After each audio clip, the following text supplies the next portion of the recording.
Īsumā spēle sākāt ar 2 ātriem vārtiem. Kas notika pēc tam? Viņi arī atguvās. Skaties, tā, teiksim tā, viņi arī šeit ir ar vienu mērķi cīnīties. Es uzskatu, ka šīs ir 2 vienlīdzīgas komandas. Spēle iet līdz 60 minūtēm.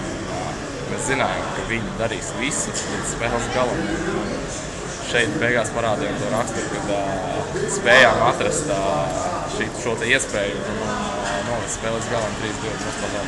Rezultāts bija 2-0 un pēc tam kaut kas komandai notika. Es nezinu, kas, varbūt tu labāk zini paskatīt. Hokejs ir tāds, ka tiešām tiek 2 labas komandas kādu brīdi tā līkne ir mūsu pusē uz augšu un citreiz pretinieks guva iniciatīvu. Es uzskatu, ka viņiem tā iniciatīva nāca vairāk no šī veiksmīgā vārtu guma, kur bija rikošets, ja nemaldos, mūsu aizsargam.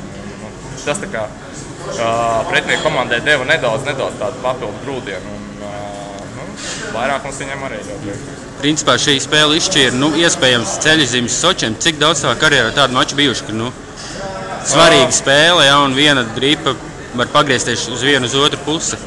Protams, nozīme ir ļoti svarīga. Vispār, jebkura spēle no šitām 3 ir ļoti svarīga. Es negribētu teikt, ka šī spēle bija tā viena, kur kaut ko izšķirt, vēl arī jāspēlē ar frančiem.